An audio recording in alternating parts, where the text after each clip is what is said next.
Hello and welcome to Handgun Radio. I'm your host, Ryan Machad from the wild woods of central Maine, and this is your home for all the news, information, and discussion in the handgunning world. This week, Weird and I are joined by Grant Cunningham, author and instructor, to discuss the new Korth revolvers being sold in partnership with Nighthawk Custom. So as always, Handgun Radio is brought to you by the Firearms Radio Network. Please check out the Patriot Patch Company for their awesome patches and other high-quality items. Visit patriotpatch.co for more information. And also, if you'd like to help support Handgun Radio, there are a bunch of different levels of support you can offer. Head over to firearmsradio.tv/pledge and click on HGR. So, Grant, great to have you back on the show. Hey, thanks for having me. It's always a pleasure to be here. And Weird, as always. I have been waiting to do this show since we were at NRA. Weird, I am waiting for Thursday because you're going on We Like Shooting soon, and I want to listen to that episode. I am so excited. I'm walking on eggshells. It's kind of funny because I was sitting at my desk at work the other day listening to the last week's show, and I was laughing, and someone looked at me and they go, "What are you laughing at?" And I couldn't tell them because it was We Like Shooting, and I was in the work environment. What, everyone at your work doesn't know that you're the gun guy? No, it wasn't about the guns. I was laughing. It was a thing between Jeremy and Aaron, and it was inappropriate for a different reason. Yeah, anything between Jeremy and Aaron is inappropriate for every reason. Yeah, that's always a fun show. I think I referred to it once as like being at a monkey knife fight. And, that's what it was. I think that pretty much describes it. So I went out today and had just relaxed and shot the Heritage Rough Rider 22 Magnum, my mini revolver, my Steyr, my car, bunch of different stuff. Wasn't really doing any videos, just enjoying myself. Turned up the radio and listened to the Car Doctor while I was shooting, so that was nice. And the car doctor is in the automobile doctor and not the small pistol doctor. Yes. Okay, good. Just Ron checking. Ananian, I believe. Yeah. And then, Grant, you said I was the only one who ever hit anything with the 22 mini revolver. Yes. Brian, tell everyone about this shot because, I'm not buying it for a second. I don't believe it either. Okay. I'm the kind of person who wouldn't try to fake it. And the fact that my camera was not running, I was like, I'm not even going to post the picture because no one's going to believe me. But you know what? I don't really care. It happened. I saw it happen, and it was a total luck shot, and I couldn't replicate it again after 20 shots. I was about 7 yards away, a Gila 22 long rifle with the mini revolver. Had my camera charging over by the garage, just kind of shooting into the berm, just plinking around. I was like, oh, I'll put the card up, whatever. Fired the first shot and split it, and I just started laughing because I was like, there's no way. I wasn't running a camera. No one saw it. I was the only one who saw it, and no one's going to believe that I did this. Do you know why you're the only one who saw it? Because I wasn't filming. Because you were having a psychotic episode. And that never actually happened. I knew that was coming. When Grant said you're the only person to ever hit anything with a 22 mini revolver, I said, well, Grant, I hit paper at about 15 feet. And Grant goes, yeah, that's about right. Well, yeah, if paper is defined as like, a complete roll of butcher paper that's been spread across 3 target stands, that's close to it. Quite frankly, hitting the face of the card at 7 yards with a mini revolver would be cause for great celebration. I couldn't do that. Someone said it's pretty easy when you stick the muzzle right up against the edge. Yeah, I think that's probably really what happened. I told him it would be on fire. Revolver?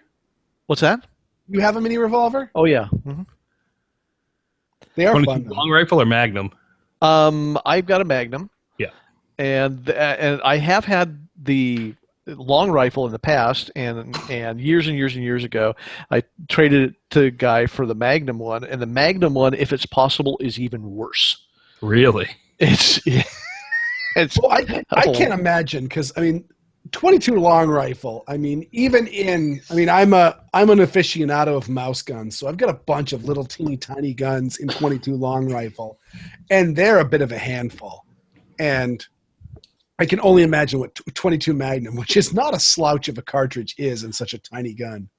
It's actually very little change in handling, just a big change in volume and in muzzle blast. It's like it sounds like an atom bomb going off in front of you. Burns all the hairs off your knuckles. Yeah, it's, just, it's crazy. It really is. It was interesting because I went from shooting the 22 long rifle to shooting that Heritage and 22 Magnum, and it's definitely a more throaty report.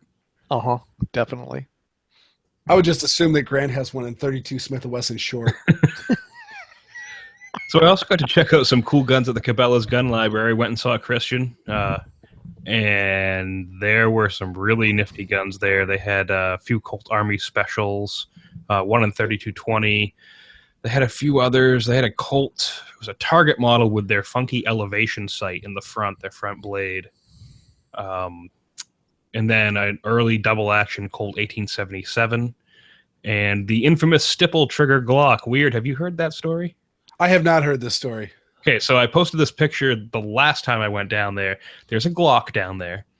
And the entire frame, save for the front rail, is stippled with what looks like a soldering iron. And they also stippled the sides of the trigger. Just to give it a nice complete look. And I was trying to see if I could find out, the person that bought this was fired the next day or something like that, but I couldn't get anything out of him. And I was wondering if he would say, like, someone bought this, and yeah.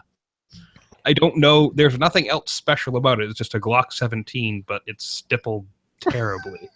Stippled trigger. Well, the stippling on the grip doesn't look all that bad. Did you see the picture?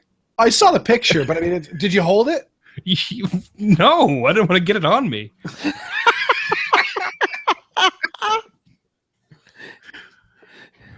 I don't understand why you would stipple the sides of the trigger. Well, the size of this trigger, I have no idea. I did notice the size of the trigger was stippled, and that is definitely just a. It needs a tag. It needs a tag on it, influenced by Allen's coffee brandy. Done by a Mainer in a tar paper shack. Yeah, exactly. So, Grant, what'd you do this week? Nothing nearly that. I did get to introduce a couple of people to the wonders of the Steyr AUG bullpup rifle. That was kind of fun. They had not had any experience with the gun before. They're both very accomplished shooters, very accomplished rifle shooters, but they had never had the pleasure of getting to sit down and actually shoot an AUG. And so we got to do that. And oddly enough, I did not put any rounds to the AUG because I used up all my ammo. And but they enjoyed it, and so that was fun. So that's about the most I've done firearms wise. Now, I remember I had a discussion with someone recently, and they're like, "Oh, just get the AUG that takes the AR mags." And I remember you telling me something about the Steyr mags really aren't that expensive, and they're just as reliable, and you have added advantages. What were those? Well, there are a couple things. First of all, they are affordable. They're a little more than a typical AR magazine, but it's not like we're not talking HK prices here, for crying out loud. And the fact is that they are a more reliable magazine design than the AR magazine. Remember, the AR-30 magazine is really a kludge and it's amazing they work as well as they do. But the Steyr magazines were designed from the ground up to be high-capacity magazines. They work well. They work with the gun. And the fact that they're clear polymer, I didn't think I would really like that at first, but I really like the clear polymer, being able to see how many rounds are in the magazine. The things are just built like a tank. If you're used to the kind of, I don't know, flimsy magazines, the flimsy polymer magazines that you can buy for the AR, even the good ones are still kind of flimsy. The Steyr AUG magazines they're like night and day. There's just no comparison, and they are completely reliable. So I don't see a reason really to buy an AUG that takes AR magazines, because what you're going to do is you're just going to compromise the reliability. I mean, it seems to run fine. I've never seen a problem with them, but the fact is that the AR-15 magazine it was a kludge to begin with. It's an older design. The AUG magazines, these are the magazines the gun was designed to run around. and we know they work. And a lot of people say, well, I want magazine compatibility with my AR. Okay, great. Does your shotgun have magazine compatibility with your AR? No. Does your XD have magazine compatibility with your Glock? No. Well, why are you worrying about magazine compatibility with your AR? Buy half a dozen magazines when you get the rifle and call it good. Just do it. Well, wasn't there a difference in the mag release too? The mag release is actually the same. The big difference on the gun is that the version that takes AR magazines does not have last round, does not have bolt release. That's the word I'm trying to find. Does not have bolt release, so you have to use the charging handle to release the bolt all the time. Okay. Which the standard one has a bolt release. Plus, you can use the handle to do the bolt release. I personally prefer to use the charging handle anyway, so it's not a big deal for me either way. But some people get really wrapped up about that kind of thing. So weird. What did you do this week? So I got my replacement magazine from Pro Mags in for my Walther P38. We talked about in a previous show that I think it was having magazine issues because the rounds were porpoising up and giving me 3-point jams. And ta-da! Yep, no, that was absolutely the problem. The gun ran flawlessly. And I even knew, like, when I was loading the magazine, like, the spring pressure was so much stiffer on the new magazine that I'm like, oh, this is definitely what was going on. So yeah, the gun shoots marvelously, but 10 inches low at 10 yards. So yeah. Time to file that front sight. No, it's a collector's item. I did not buy this gun because this was like the ultimate in target guns. I bought it because I always wanted a P38 or a P1, or this is kind of a little bit of both because it's a commercial P38, so it's like an aluminum frame. And yeah, no, honestly speaking, it was because I was telling my mom the other day is because I was a Gen 1 Transformers fan and I had 2 Megatron toys, both of which broke. I have no idea what that is. Megatron was the leader of the Decepticons, and he was a robot that transformed into a Walther P38. Okay, then. And the toy Nerd. was... Oh, come on! We all had childhood here. It's okay. So now you need to buy a new magazine for your Beretta 21A so it can function as good as my Taurus PT22. That's what I'm suspecting, actually, because I actually brought... We don't use the T word, okay? We don't use the T word. Unless you want to be indicted for shipping guns overseas. Well, that. Ooh, too soon. But yeah, no, I was actually thinking about that. That Walther ran so well. And as I said also in the previous thing, 22's back. I'm buying ball packs again. So I actually brought a few. I bought some. There was a guy. The last time I was at the range with the Walther and it wasn't working, there was a guy shooting a SR-22, and he would handed me a half-used batch of a box of CCI subsonics. It's just like, this stuff doesn't work in my gun. And I'm like, yeah, it's subsonics. Of course it's not going to. But meanwhile, he's like, do you want this? I'm like, yeah, I've got a plethora of 22 revolvers that will eat this like candy. Wait a minute. Was that CCI subsonic hollow points?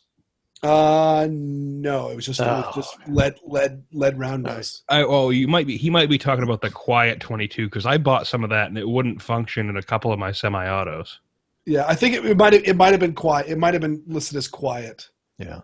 Let me tell you, it was. I loaded that. There was 20 rounds left in the box, and I loaded those all into my 617. And I mean, I was wearing ear protection, but man, it was pretty quiet, and they shot really well. I bought some of that Quiet 22, and I was shooting it out of that Stevens Ranger I have with that very long, heavy barrel. Oh my goodness! You could shoot it without hearing protection. Normally, I would never advise that, but it sounded like it was less. It was not as loud as like an air gun. It was quieter than an air gun. I will. As we said in that episode, I'll go that far. If I know, like, if I'm at my shooting club, yeah, no, I'm always wearing hearing protection because number one, that's the range rules, and I'm not going to break the rules, and number two, because you never know when somebody else is going to walk onto the range and start shooting something else. But if I'm in somebody's backyard or in a sand pit and we're only shooting subsonic 22s out of rifles that have long barrels, yeah, I'm not going to wear hearing protection. It's not going to be loud. Well, I have those ones that will trip after a certain decibel level, and they weren't even tripping. No. So I was like, okay, this. At first, I thought I had a squib. I actually checked the barrel. Yep. It was so quiet. Yeah, no, like a 20-some inch 22 barrel shooting subsonics is alarmingly quiet. Mm-hmm. Definitely. So your drink segment weird. So I actually don't have a new cocktail for this week. You're going to give us a math lecture. Yes, so I'm giving you a math lecture. That's right. Listen how disgusted Ryan is by this. All right, so what I'm going to talk about here is, I call it order of operations. My dad's a math teacher, so this is to blame my father. And so you got to have a procedure when you're making drinks, because what happens if you get called away? Now, to date myself, back when I was a bartender, that might be someone putting a cigarette in your mouth and in their mouth, and you reach over and grab your lighter and light it for them, and then you have to go back to your drink. But so I suspect, actually, Ryan, you're a former smoker. Did you ever smoke in a bar? No. I was. But the. Oh, that dates us. But yeah, nowadays it's the daddy.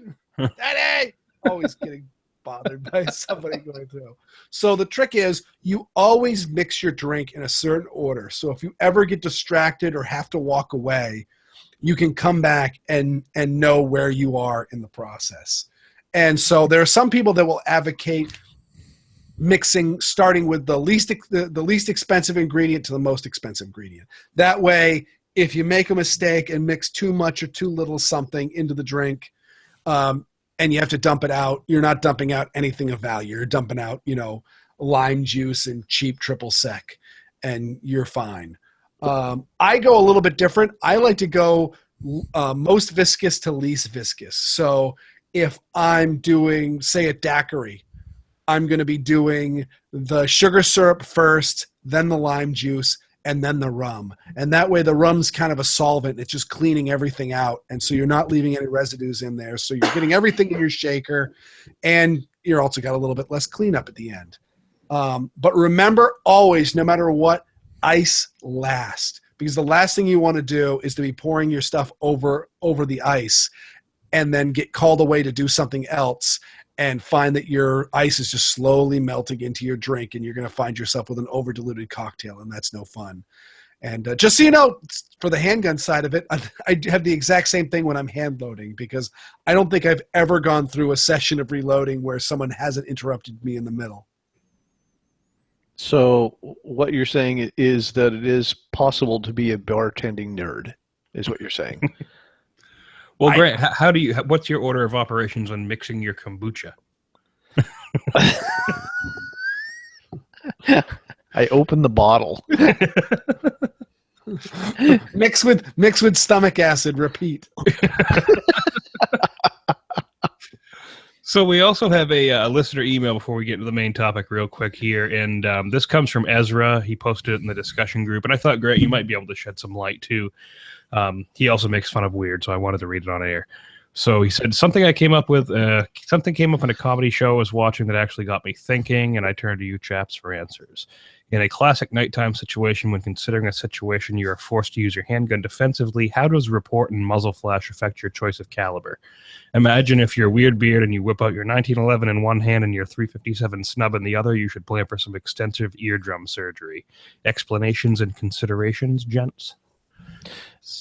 Anybody that's ever fired a gun, say in a shoot house or in a simulated room, and heard the report, quite frankly, it doesn't make any difference. When we're talking handguns, it's pretty. You're going to experience hearing damage no matter what, And quite frankly, even, well, in fact, take the little 22 Magnum mini revolver. If those things are loud, and so anything in an enclosed space like that is going to do hearing damage. So honestly, I don't let that affect my choice at all. Actually, that reminds me of one of my first, I think it was my first trip shooting. And we were shooting 22 rifles. And, you know, I'm wearing ear protection and I'm just hearing this little pop, pop, pop, pop, pop. And so I like slide one of the muffs to one side and go, oh man, it's not that loud. And so I took the earmuffs off and I have them around my neck and I'm shooting. And then next thing you know, my friend pulls out a little H&R 22 revolver, snub nose, and starts putting those exact same 22 cartridges into it. And so I leave the ear protection around my ears. And he touches off that first round. Wha-pow! And my ears start ringing. I go, wait, hold on. He goes, oh my goodness, I didn't know you weren't ready. I said, no, I was ready. I just didn't think it was going to be that loud. But yeah, no, handguns are definitely loud, and enclosed spaces are real bad. And just, yeah, that's my thought is, no, I pick the guns I use because they're the guns that I want to use to defend my life. And so I'm not going to, I mean, overall, I'm hoping I'm never going to ever have to use them ever again. If I do, some hearing damage is the least of my concerns. Right. Yeah, exactly. I'm probably going to be a deaf old man anyway. And it's funny too, because you think about different calibers, different cartridges, and some of them, it's kind of counterintuitive. I mean, like, you know, 45 is loud, but I was shooting 32-20 one day, and my earmuff slipped off, and that was loud. The 32 cartridges are extremely loud for their size. All of them are. 45 is really low pressure, so it's loud, but Right. it's I don't think it's nearly as, it's certainly not as sharp as say 22 Magnum. No. So I don't really think, like you guys said, I kind of agree with you guys. I don't really think it's, if you're going to be using it in a situation like that, most of the defensive rounds that are loaded nowadays that you would buy from Hornady or Spear or anybody like that, they're loaded with low flash powders because they know that the potential exists for you to use them in a nighttime situation. So the whole muzzle flash thing, I mean, you may get some, but you're going to be so distracted by other things and adrenaline and everything else that I don't really think you're going to notice much of anything. And also, to be fair, I mean, I've shot like a Mosin Nagant M44 in low light, and you want to talk about with 150 grain bullets, and you want to talk about a flamethrower. That gun shoots about 3 feet of muzzle flash, and it's bright, and it's going to leave a little like flash artifact on your retinas for a little while, but you're not going to be like completely blind as if you ate a flashbang. So it's not as bad as you'd think. And overall, and let's face it, if you're shooting something that's that bright, if it's hurting you that bad, it's going to hurt them that bad. Plus, it's going to set them on fire. Years and years ago, I shot an indoor stage at a match, and this is probably like 20 years ago now, but I shot a low light indoor stage at a match, and the match had finished, and I decided, I told everybody I wanted to go through that stage, but with my Dan Wesson 445 Super Mag. And my Super Mag, I had one of the very, very rare 3-inch barrels on this Super Mag. And if you've never seen the 445 Super Mag cartridge, it's like a 44 Magnum. It's their taller brother, right? It's like a 45-70 that got left in the dryer too. Yeah, kind of like that. And so this thing loaded up and started shooting the stage, and this thing belched fire like 6 feet out the muzzle. You know, people were actually taking pictures of this because they couldn't believe what the muzzle flash was like. And I can tell you that actually shooting targets and shooting multiple targets, I certainly saw a muzzle flash. And by the way, these were hand-loaded rounds. These were not commercial low flash powder kind of rounds. These were hand loaded rounds, and 200 and I think it was a 200 grain bullet at like 1,600 feet per second or something like that. and I can tell you, I certainly saw a muzzle flash, saw a lot of muzzle flash, but in no way did it affect my ability to discern targets and to be able to hit the target's center of mass. It just didn't. So the whole muzzle flash thing is completely overblown, and especially, as you pointed out, any defensive ammunition you get today is going to have a low flash powder in it anyway. You're never going to have a situation like I did with a 445 Super Mag with a 3-inch barrel. It just isn't going to happen. So yeah, defensive loads aren't having heaps of H110 shoveled into the case. And exactly, yeah. I think I measured it with a shovel, actually, to put it pretty sure. Excellent. So we'll head into the main topic, Korth Revolvers with Grant Cunningham. So back at NRA 2016, we met up with Grant, and Weird and I actually drove down. If you haven't seen the antics video that we posted, you can go check that out. Grant's seen it. Oh, yeah. You got to see me saying nice things to that poor lady from Cincinnati. You anyway. cut her off only a little. Only a little. She had Massachusetts plates. It makes it okay. No, she didn't. So anyway, we actually ran into Grant, and we were at the Nighthawk booth, and we actually did a pretty popular video with you. Quite a few people have referenced it with the Nighthawk custom people and the Korth Revolver people. Now, before we get into that part of it, Grant, when were you first exposed to Korth, and how do you pronounce it too? Because I'm probably saying it wrong. It is Korth, and I became familiar with Korth probably about, I guess it's probably been about 15 years ago. And at the time, they were sort of this legendary gun that nobody had ever seen and nobody had ever really heard of. And they would be in a book or in the back of a magazine or something as unobtainium because they weren't imported in the United States. And over the years, I've actually seen two guns. I had never fired either one of those guns because they were locked in a display case at a gun show. And so that's my background on Korth. So I read everything I could about them, which was very little because there's been very little written in the American press over the years about Korth. And so that's how I came to know them. Any ideas as to why they're so scarce? Or they had problems with distribution? Just a smaller company, perhaps? And well, it was a very small company, and especially back in the old days, before the current owners took over, they made very, very few guns to begin with. They were very expensive, and they weren't imported. They didn't have any really good importation. There were a couple of gun stores that would import a few here and there, and there was one, I think, in Pennsylvania that imported one or two a year from Germany, and that was about it.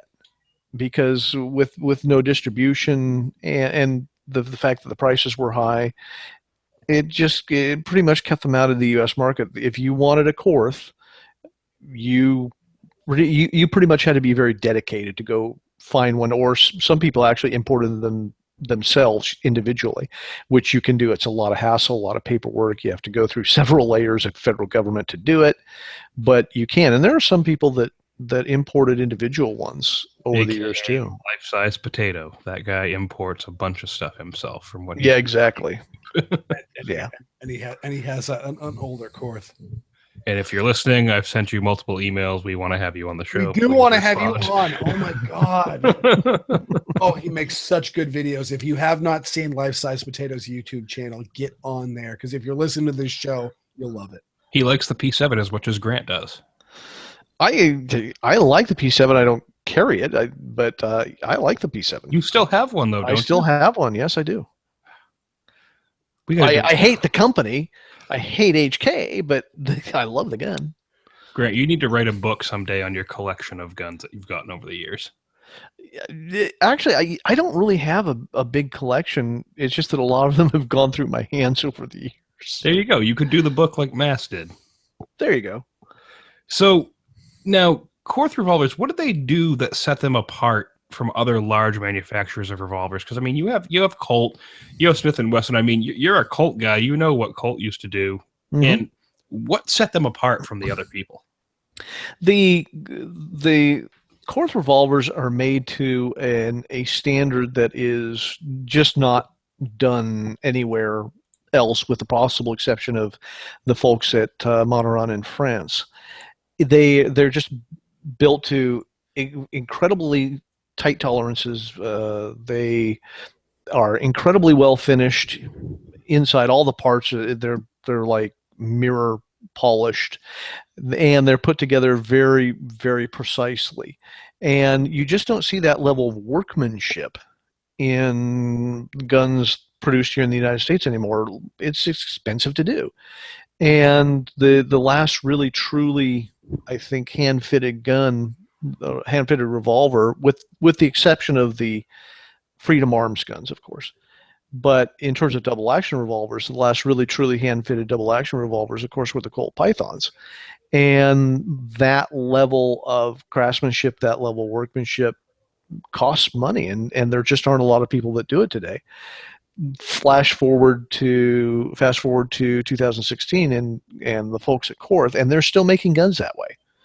They're still producing these incredibly well-fitted, incredibly nice guns to a very, very high standard that we just don't do anymore. And that's what sets them apart. If you pick one up and they're put together like, and I hate to use this term, but they're put together like a Swiss watch. Everything is just perfectly fitted. Everything operates perfectly. They're just beautifully made. You are one of the few people that can use that term because you come from a long line of watchmakers and stuff like that. So. Yeah, I was at one time in my life, I was actually a watchmaker. So mentioning Monteron, it seems like there's a tradition of fine revolver manufacture over in Europe, you know, with Monteron and Korth. Was Europe as revolver heavy as we think it is? No, really. I often tell people that the revolver really is an American gun. The autoloading pistol really is a European gun. Now, of course, both countries have made autoloaders and revolvers over the years. But when you kind of look at the majority of arms that were made and the people that were working on them and the guns that they were designing, the autoloading pistol took hold in Europe first before it did here. And here in America, we were revolver peoples. And so you had a lot of firms here making revolvers and a wide variety of revolver models. And over in Europe, you had a few companies making a few models.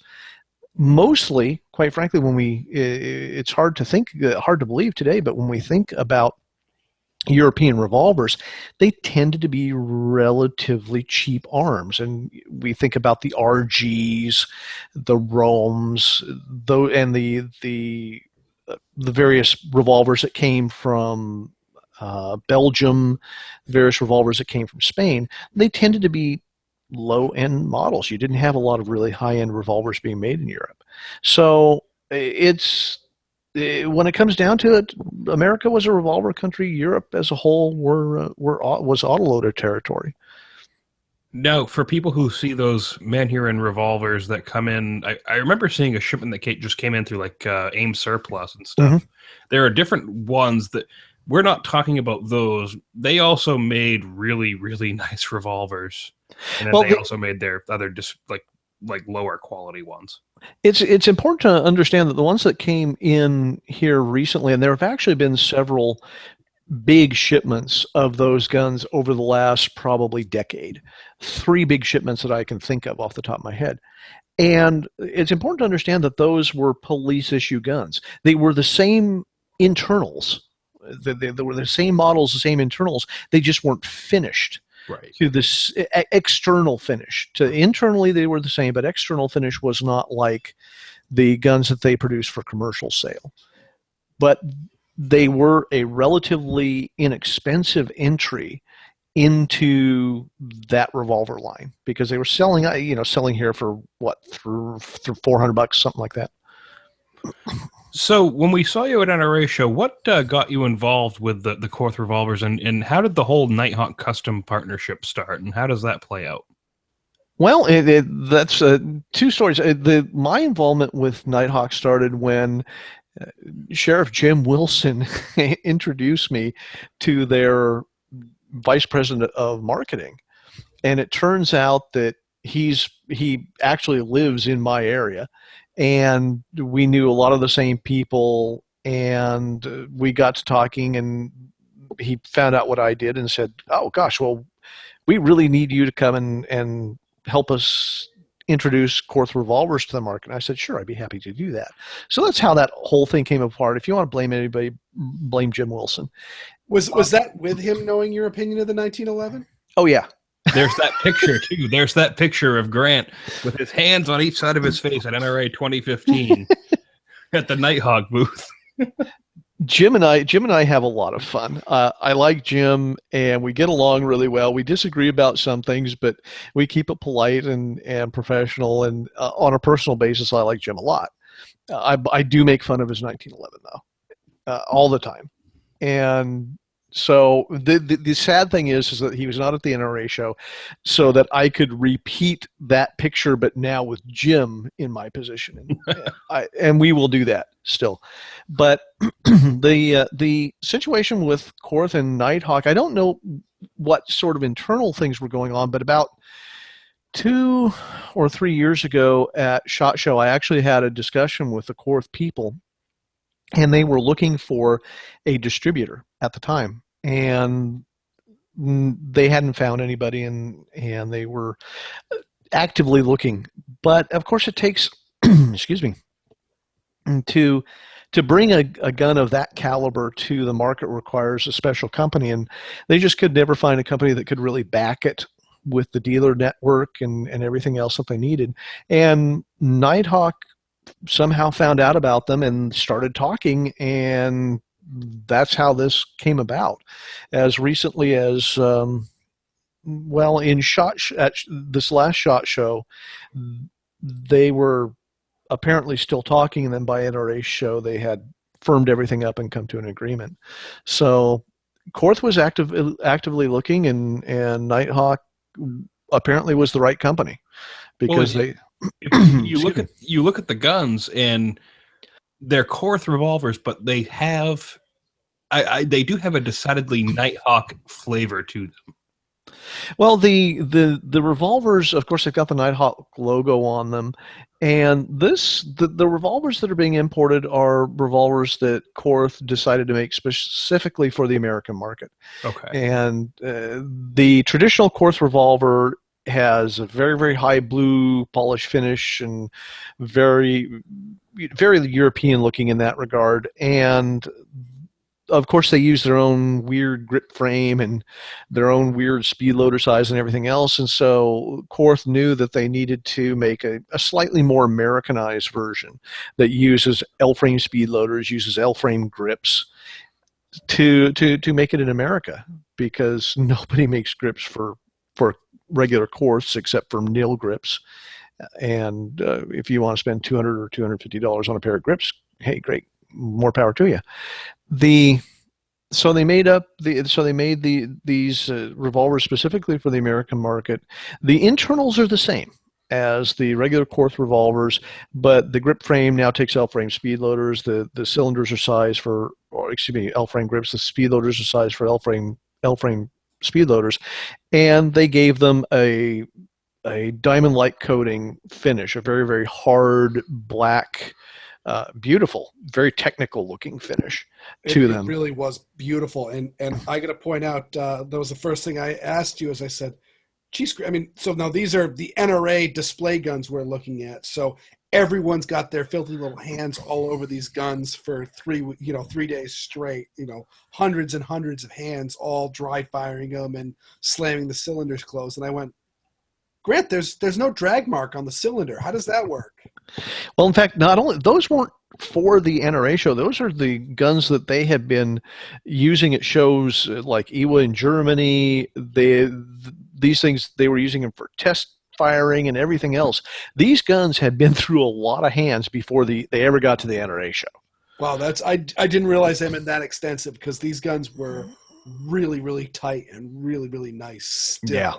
And NRA guns just gun show guns in general just get abused. Yeah, this was not the first show these guns had been at. But yeah, so tell everyone why these guns don't have a drag mark. Is that how the cylinder locks up? No, the finish on that DLC finish is just so hard that it really doesn't scratch. And I tried. That's absolutely amazing. So now that we're kind of referring back to the video that we did with you. The one that we talked about mainly was the one that sort of looked like a 686 crossed with a Model 19. Mm-hmm. And that's the standard. That's the main gun they're bringing in, which is Nighthawk is calling it the Mongoose, and I don't know what the Germans actually call it, but Nighthawk is calling it the Mongoose, and that's kind of the standard revolver they're bringing in. Mongoose. I was gonna say that, but I didn't have the balls. I'm going to tell that to the German guys. They'll think that's funny. It's although the grip frame is L frame size and it takes L frame speed loaders, the overall feel of the gun, it feels smaller than an L frame. Yeah, it looks like a K frame. Yeah, it kind of does. And they're bringing that gun in 3-inch, 3-inch, 4-inch, and 6-inch. And there may also be some 5s in there. 5 is one of their standard barrel lengths, and they may bring in a few of those. But the major lengths, of course, are 3, 4, and 6. And especially the 3-inch version just handles incredibly well. It handles like a 2-inch gun. Well, and for people who don't know, if you haven't watched the video, and there'll be a link in the show notes to it, there's also an interesting feature about the cylinder. Right. The cylinder, you can interchange the cylinders on these guns, and this has, again, been a hallmark of Korth revolvers from the beginning. There's a little button on the right side of the gun, just right on the frame where you can reach it with your trigger finger, and you depress that button, and the entire cylinder and crane assembly slides out, and you can slide another one in it. And they have available matched 9mm cylinders and of course these guns are in 38, 357, and you can instantaneously swap in a 9mm cylinder and shoot 9mm out of guns. Yeah, and in the video we actually show you doing that. Now, I also have something that comes up quite a bit with these Korth guns. People ask, and especially on the Sky Marshal, the Picatinny rail on the side, what is that for? Now, I've heard things from lights, and I've heard things from they have a suppressor that covers the cylinder gap. Yeah, they tell me they have a cylinder or a suppressor that attaches to that side rail, and unfortunately, I haven't seen pictures of it. This is just what the Germans tell me. However, the guns that will be imported will not have that side rail at all. What about the one the PPC gun? Sort of? The PPC gun, what Nighthawk is calling the Super Sport, has rails on both sides of the heavy slab barrel. And the reason those are there is so that you can affix barricade wings if you're shooting Bianchi style NRA action pistol, which is Bianchi Cup. And so the unlimited guns in Bianchi Cup have little wings on the side of the barrel so they can clamp up against the barricade. And so those are there for that. I suppose you could put a light on one side and a laser on the other, I suppose, if you really wanted to. I don't really see the point there. But as a competition gun, it allows you to put those on and tailor where they sit to your preference. Now, also, when we were chatting with you, you mentioned something about the adjustment potential for the guns. Right. The actions, and this is, again, a hallmark of Korth, is that they're adjustable, and they're completely adjustable. So from the outside of the gun, for instance, you can adjust the trigger over travel, so it's got a trigger stop on it, like a lot of revolvers do. You can adjust the preload on the mainspring, so you can adjust the hammer weight, and you can also adjust the preload on the trigger rebound spring, so you can adjust the weight of the rebound as well. So you can just with those three adjustments, you can tailor the action pretty much to whatever you need. And this is, like you said, all from outside the gun. If you're handy or you've got a gunsmith that you let do these things, you can take off the side plate and you can do a couple adjustments inside. They have a couple of different double action struts. We would call them double action struts. And I don't remember what the Germans call them, but that wasn't the term they used. And it caused a little confusion at first. But they have an adjustment for let out on the double action strut, and then they also have an adjustment. You can interchange the roller bearing, and they have different sizes of roller bearings, so you can change where the hammer falls, and you can change all of that. So you can change the characteristics of lock time, because that affects lock time. You can change where the hammer falls in double action, and so you've got the kind of adjustability that formerly you had to have a gunsmith do, and the gunsmith would have to modify parts. With a Korth, most of what you need to do can be done outside, and then inside you could actually change rather significantly how the action works. So do you think if, like, hypothetical, let's say a bunch of other companies install these sorts of features that the Korth has, would that kind of like cut out the custom gunsmith market? Are they getting closer to that point where it's all user adjustable? Well, Korth is the only company that's ever done, at least on a revolver that I know of, that I can think of. Even the Monohrons aren't adjustable to this extreme. And I can tell you that this would put some gunsmiths out of business. The need for action work, for instance, is pretty much gone here. And the actions they're good enough that it would be difficult for me to produce an action that was that good. I'd have to really work at it. And here in this gun, it's out of the box, and the user can adjust it to whatever he wants. It's a little distressing from a gunsmithing point of view, but then again, the cost of doing that, of building that in and building it to the degree and to the precision that they have that makes it work, brings it way beyond the cost of having custom gunsmith work on a lesser gun. That's so true, yeah. I don't see anybody else doing that anytime soon. Now, Weird, you got any questions? So, well, one thing we got to talk about is the 9mm cylinder. Right. On that. I mean, of course, they've got the Sky Marshal, which is something I've been talking about for ages. I just hate pistol caliber revolvers for the fact that they're all built off of revolver cartridge platforms. So when you get a Smith & Wesson 625, you've got the shorter cylinder, but then you've got that big long forcing cone and the big gap in the front.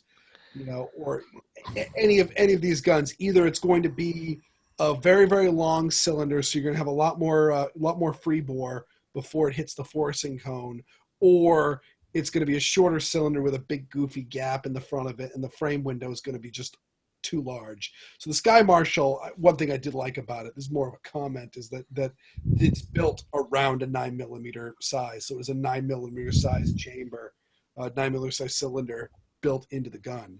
But it doesn't take moon clips like most pistol caliber revolvers. How does that work? Yeah, what they've done is they've engineered these little fingers that pop out. Well, actually, I don't know if fingers is quite the right word. I think little studs is probably a better term. Little studs that pop out and engage the extractor groove in the cartridge. And when the extractor, when the star is in its rest position, those little studs are retracted. So you can drop rounds into the cylinders, and they head space on the case mouth, as they should. And so that's one of the big problems. There have been revolvers that did not use moon clips in the past, but they've all had significant problems. And one of the big problems is you can't just drop rounds into it. You have to push the rounds in. And that was kind of a non-starter for some people. And so when you activate the extractor on the Korth, these little studs pop out, grab the extractor groove, and throw the rounds out of the cylinder, the cases out of the cylinder. It's an interesting approach to it. Requires a lot of very, very precise machining, and quite frankly, the cylinder has to be designed from the outset to do this. It's not something that can be easily retrofitted.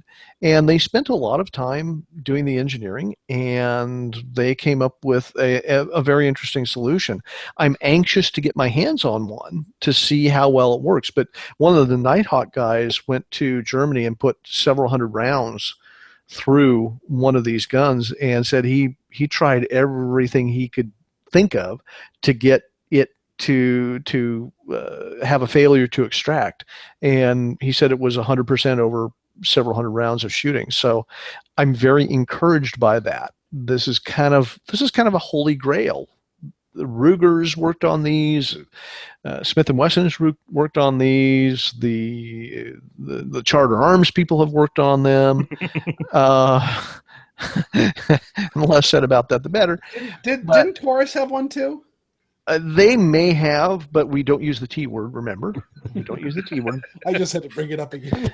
And so this is kind of, if theirs works long term, and I suspect it will, then they have kind of achieved the holy grail of 9mm revolvers. Well, yeah, Waldo was asking me the other day, weird, when I was in Cabela's. He was like, I'd heard Korth was doing a 9mm cylinder. I was like, I know Grant told me something. They did something special with the system that made it more reliable than others, and I wasn't sure, so I'm glad you brought that up. Yeah, it's a very interesting system, and it's very beautifully made, and it requires a level of machining that a lot of companies really can't do, and it's amazing. It really is. I can hardly wait to get my hands on one. So weird. Anything else before we wrap up? So another thing that we talked about after the video went and got me to say, oh my God, we need to have Grant on for the podcast so we can talk about the little widgets within this gun at length. Was you pointed out the fact that the crane pivot point is a little bit off center on the gun. Yeah, they had to point this out to me.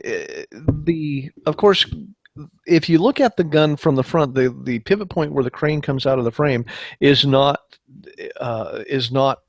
plumb, I guess is the best term for it. If you draw a line between the bore and the center of the trigger, the crane pivot point is a little off, and it's, I think, Andreas, one of the Korth owners, said that it was 4mm or 4.5mm off, something like that.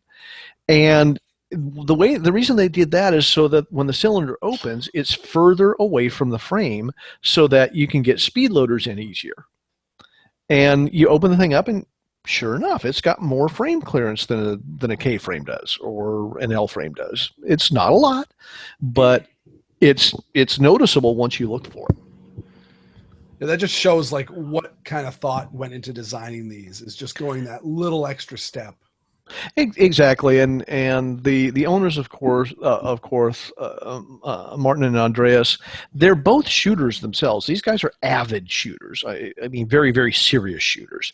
And so, unlike, say, some gun companies that are maybe run by non-shooters these days, and a lot of them are, these guys are serious. And they're showing me the little details of this gun, and they thought about a lot of stuff that only shooters would think about.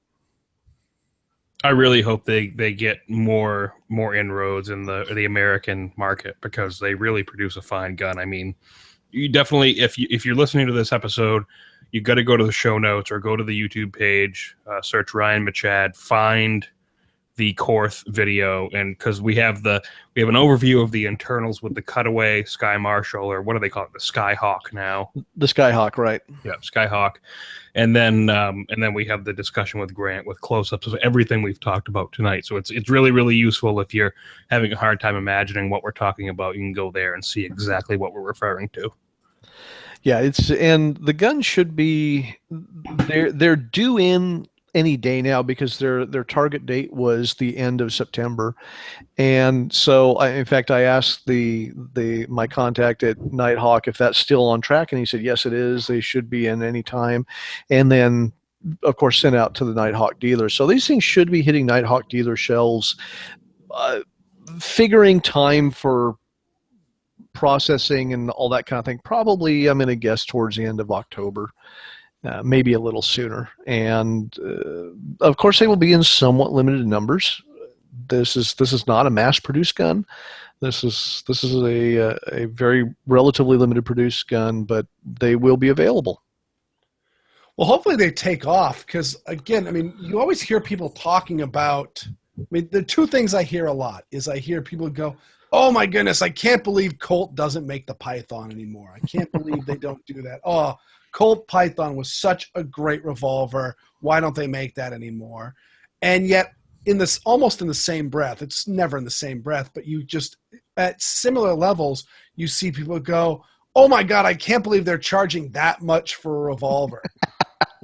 Well, there are two ways to look at this, and one of my favorite retorts to that came from Tamara Keel, and I think you guys both know Tam. We both know Tam. She says she couldn't believe that at the Nighthawk booth, here's a whole line of $3,000 and $4,000 1911s, custom 1911s, hand fitted 1911s, right? $3,000, $4,000 in the lineup, and then here's a table of 4 or 5 hand fitted, hand built revolvers for $3,000 and $4,000, and it's like everybody goes nuts. It's like they look at the 1911 and they go, "Oh well, $3,000-$4,000." But then they go, "Oh my God, $3,000-$4,000 for a revolver," and it makes no sense, Right? Right. The other thing is that I've had this conversation with the powers that be at Colt, and we've had this conversation a number of times because they know me, and realistically, and people don't believe this, but realistically, if Colt were to bring back the Python at the level of craftsmanship that it used to have, that gun would cost more than $5,000. Well, look what the 1903 is costing. Right. Yeah, exactly. And the 1903 is easy. Right. The Python is not, and it would be north of $5,000 today if they tried to produce it. And so that's what you're looking at when you consider that a Python were to be made today. Even Colt says it'd be north of $5,000. And it still doesn't have the features and the adjustability and all that other stuff of the Korth that it has out of the box for $3,500. Right. So I think, quite frankly, once you handle one of the Korths, you look at the price tag and you go, that's really not bad. It really isn't. Well, weird, like you said, I certainly hope they take off. I don't know if the Mongoose will, but I certainly know the Skyhawk probably will. Interesting enough, we got talking to people at the show, there was a lot of interest in both guns. And especially because the Mongoose will be in with a 3-inch barrel. A lot of people looked at the 3-inch barrel and went, "Oh wow, that's really cool," because I don't think you'll love that, won't you? Yeah. Yeah. Oh yeah. Oh yeah. I gotta have one of those. I'm already saving my pennies. I was looking I was actually reading Mass's Greatest Handguns of the World the other day, and it was him shooting a Python, and it said, the caption was, "Shooting a 3-inch Python from Grant Cunningham's private stock." Yeah, I love 3-inch guns, and I make no secret of the fact that I love 3-inch guns, and there just aren't very many of them on the market. And so I was just thrilled when they said, "Yeah, we're going to make it in 3-inch." Excellent. So we'll head into the wrap-up section and close out the show. Don't forget to shop Brownells using our affiliate link. Head to firearmsradio.tv and click the affiliate link in the upper right-hand corner. Be sure to go like Handgun Radio on Facebook and share it with your friends. It helps the show get noticed. Leave us a review on iTunes. It helps the show in the iTunes standings. Listen to all the great shows on the Firearms Radio Network. Be sure to visit the Firearms Insider for reviews and more awesome content. And be sure to check out the Firearms Radio Network on YouTube. And Weird, where can people find you? I blog at weirdworld.com, and you can also find me on the Squirrel Report and the Gun Blog Variety Cast. And Grant, I appreciate you coming on. Thank you very much for doing the video down in Louisville, and thank you for coming on the show tonight. And where can people find you? Well, thanks for having me. It's always, like I said, always a great pleasure to be on your show. And people can reach me at grantcunningham.com, and you can find my blog and teaching schedule there. And you can also find a lot of stuff I do over at personaldefensenetwork.com, and of course, all the social media stuff. Excellent. And we'll put some links in the show notes to that as well. So until next week, have fun and safe shooting.